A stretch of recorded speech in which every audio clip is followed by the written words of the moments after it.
Theo, thank you so much for taking the time to speak with me about the imagination dilemmas of your industry. Thanks a lot for having me in your podcast. It's very interesting to just be here and have conversation with interesting people. Yeah. Thank you. So, first, before we start talking about imagination, I want to hear about what you are doing, who you are, give a brief summary of who is Theo. Obviously, you can see my name, but I'm just gonna stick with my background. So basically, I'm a hybrid academic. I worked in industry previously. I'm working in a business school. My background initially was in digital marketing. However, over time, I started working in digital transformation. So the experience that I got in using platforms, in creating value through disruption of using technologies, I implemented it in business on the back end of the business office. And in addition to that, I've been working with technologies, emerging technologies like VR, AR, AI, but that's from the business perspective, implementing them.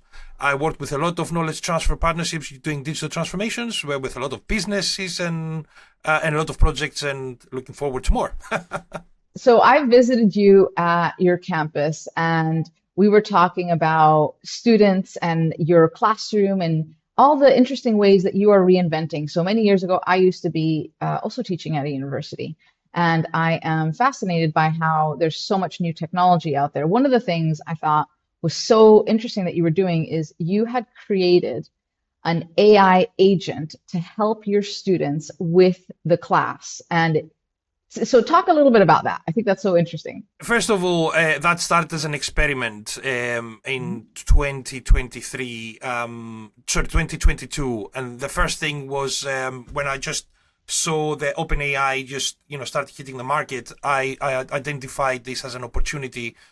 First thing is to see, okay, let's give the tool to students in a workshop and see how it works. Now, fast forward to today, I'm working now with another two colleagues, with Elaine Gudejouramani and Karis Manoussou from the education school, and Elaine is from the business school. And basically, what we do is we're now looking at creating a virtual assistant. A person that, not a person, I like to say the person, but it's not a person. It's a support service for the student. But this is not to replace us, and I'm just putting that here because a lot of people are thinking that, people will be replaced by AI. It's going to be to support and augment the learning journey while we're not there. Where, 2 o'clock in the morning when somebody's doing an assessment and needs some quick answers and support until, the next day when we're there. So basically, that is the idea behind it, and we're using different platforms and we're experimenting with different platforms, and we are at the time of experimentation and and piloting at the time. So for listeners, what it's like is if you have a question of when is this assignment due? What do I need to do for X? The AI agent that he's created for his class will automatically answer that. And so that saves him a lot of emails, redundant emails of information that's already in the syllabus or already found elsewhere. But it's specific to each course, which I thought was fascinating. But let's get to the main question. What is the imagination dilemma of the education industry? Whoa, I mean, where do I start? Well, the higher First of education all, academia industry. yeah. Well, first of all, academia. I mean, one of the things that happens in academia is that there is this thing there is this notion of unbiased processing of information, and that is at the core of everything.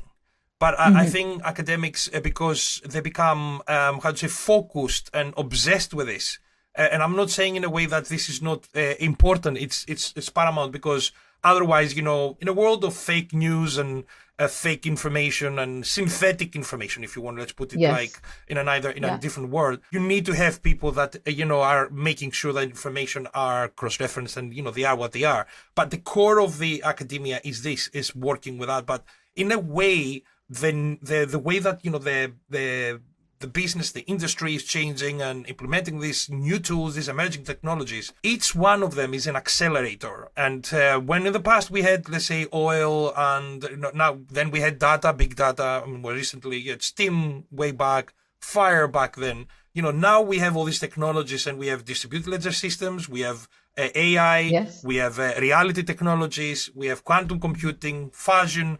All these are happening at the same time. So it's an accelerator.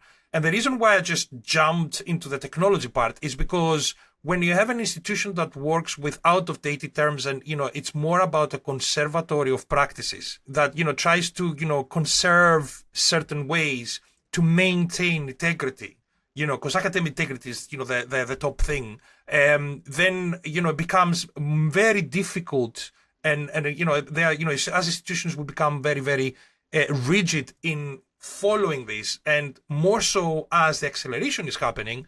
We are getting slower and slower. And then you start seeing a dichotomy there and a gap, between the two parallels.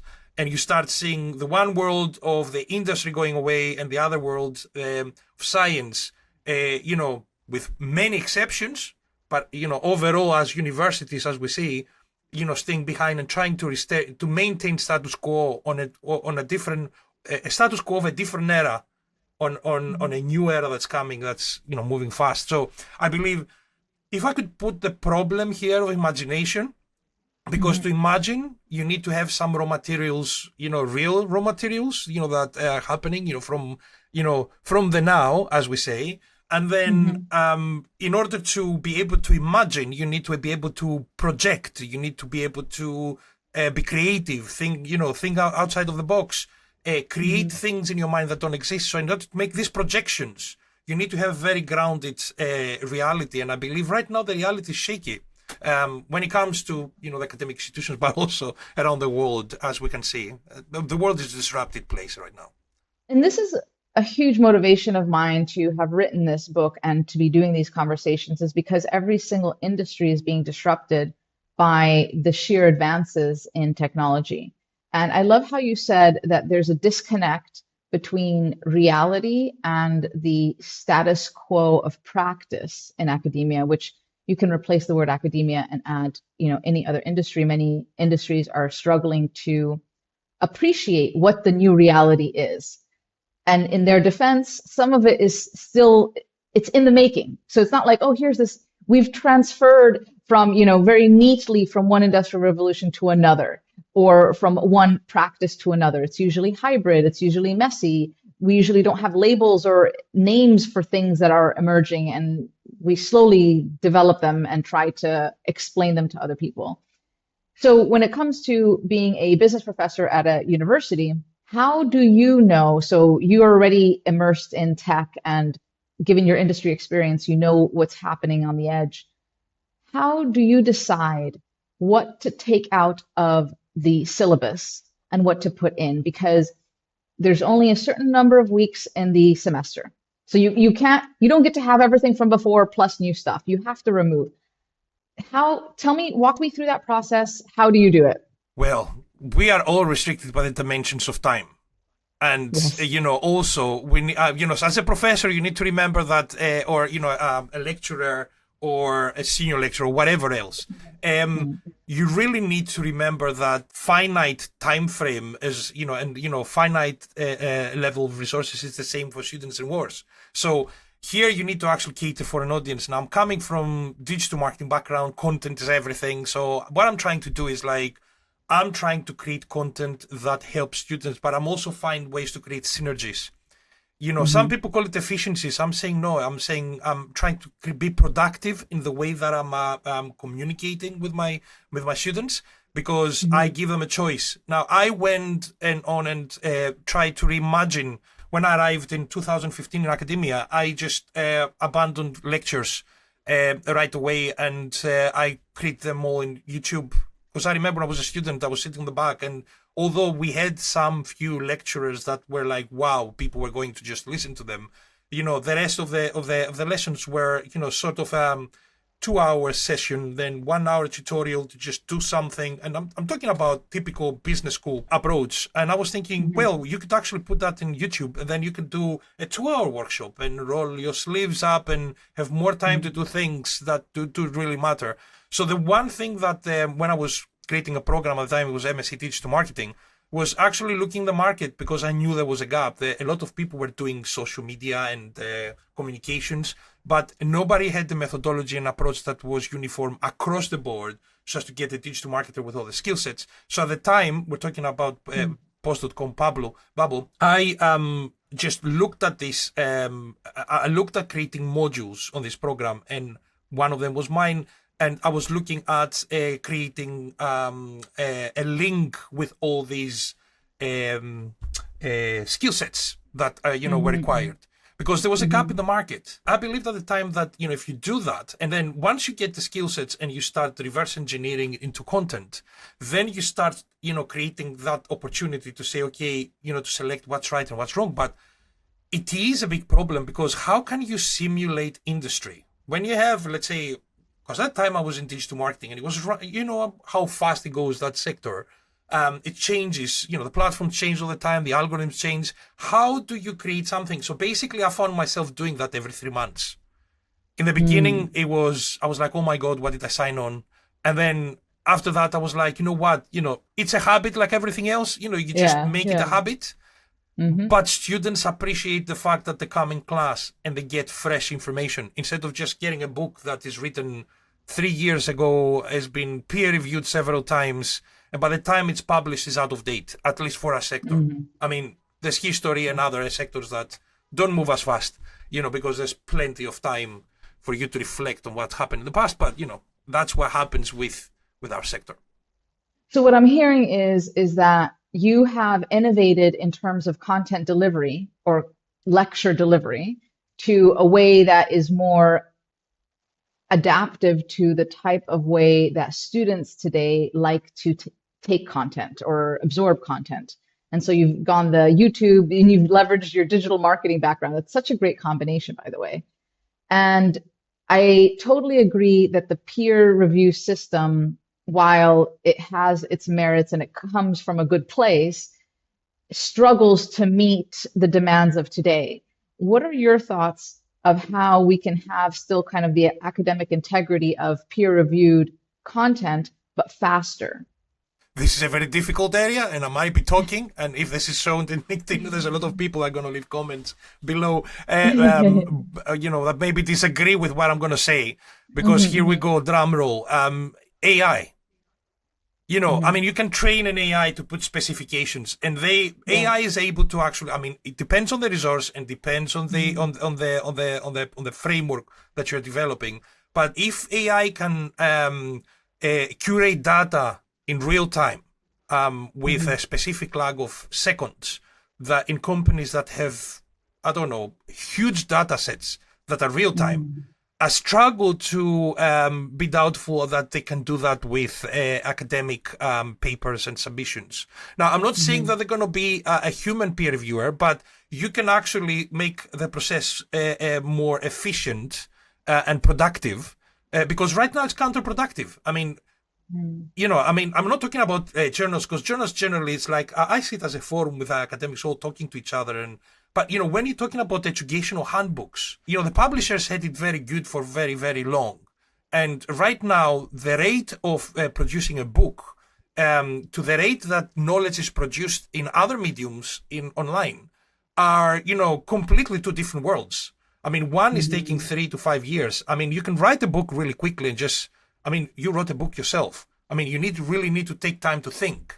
So I'm not disputing the fact of the quality of output, but, I believe in some areas when there's knowledge, maybe the knowledge can be synthesized in different ways.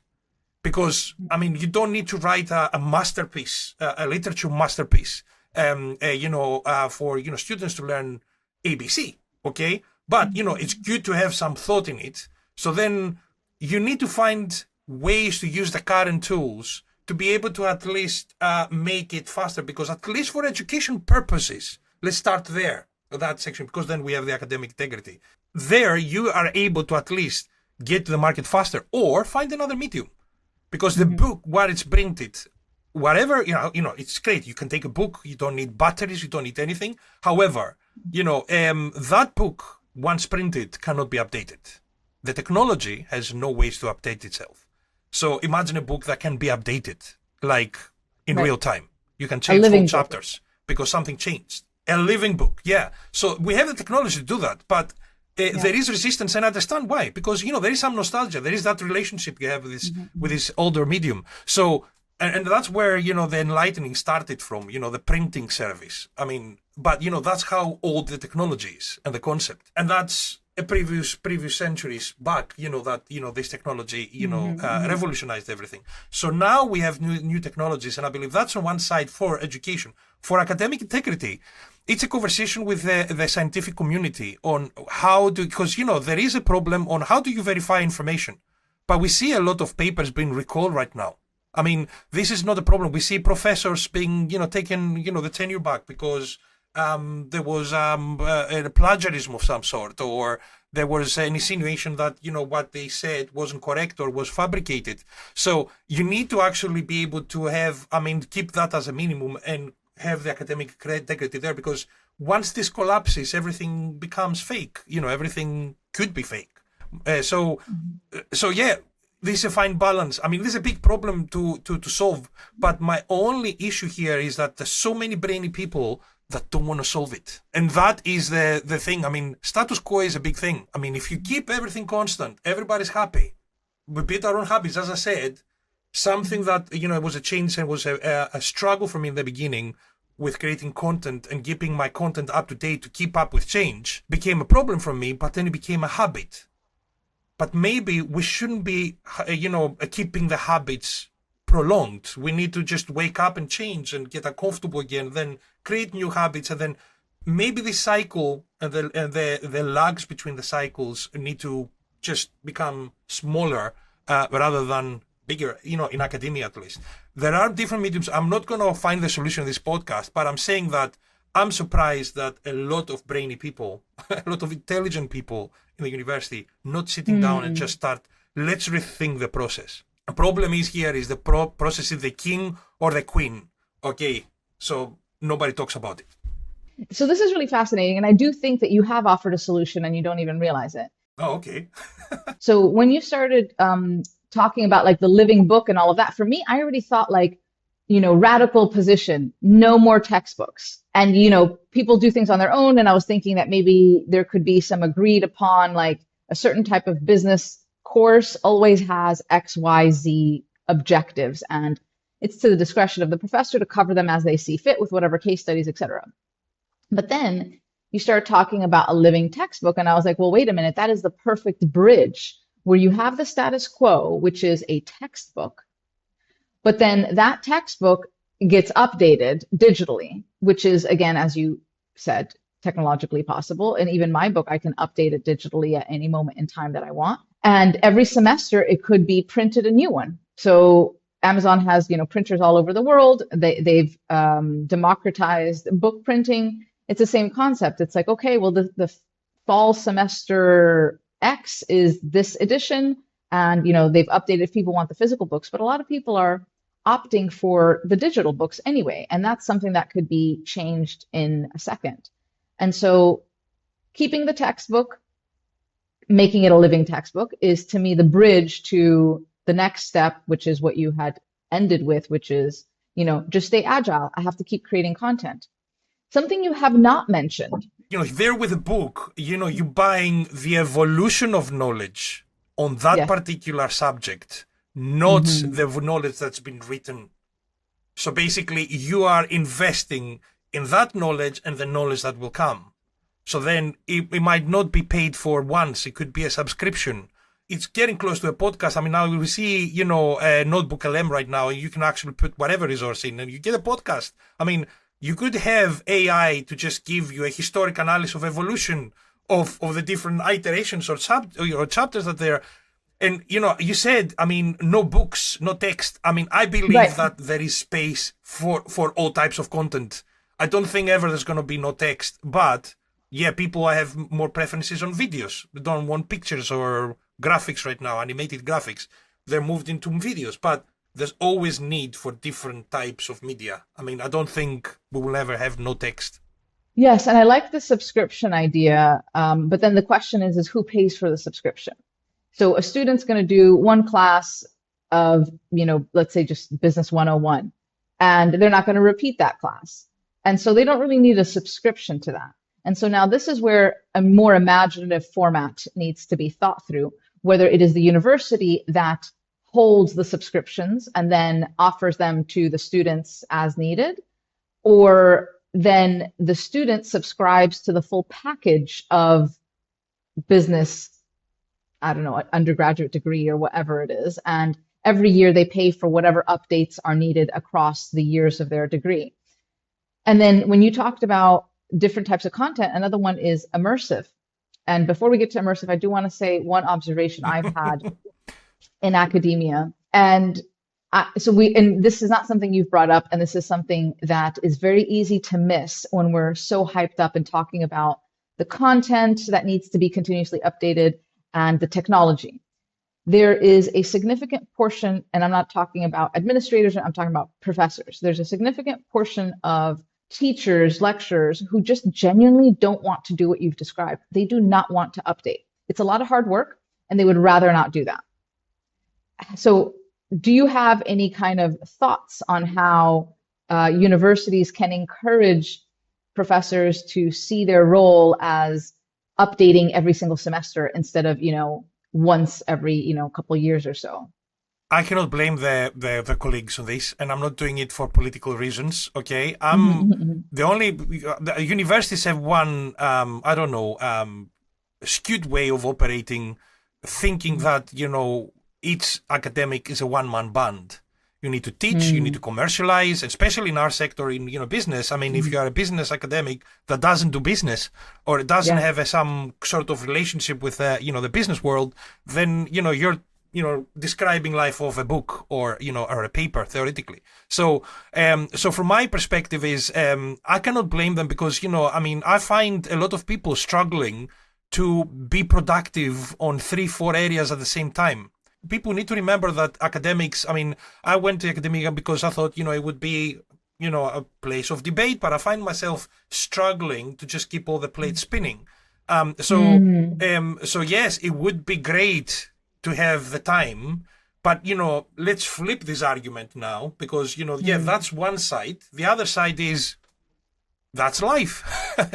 Time is not enough. And I had a student the other day, we had an assessment. He says, "Oh my God, there's not enough time." And I said, "Listen, the degree is a judgment on your performance on a specific time frame with other challenges at the same time because you have 1 module, 2 modules, 3 modules of assessment. They look how you do. It's not describing you. The marks don't describe you. It's an assessment of time." And here we can talk about the relevance of a degree, but in terms of by the time you graduate, if the industry moves fast, is it still relevant? Absolutely. But that's another one. But here, I was saying to a student, I'm sorry, but after a while, when I was in your position and I was a student, I realized that that's life. There's not enough time. There's so many things you want to do, but you don't have enough time. So you need to do the best you can with your time. So I believe for the academics, that is a very good way of highlighting this is that, you need to use your time efficiently and that the platforms and the tools that you use will help you, save that time, find ways to create synergies that, release your resource to do other things or combine things. Because, on one side, you've got, engaging with a knowledge transfer partnership with the X company. That X company gives you data for research, but also gives you a very nice case study for the classroom.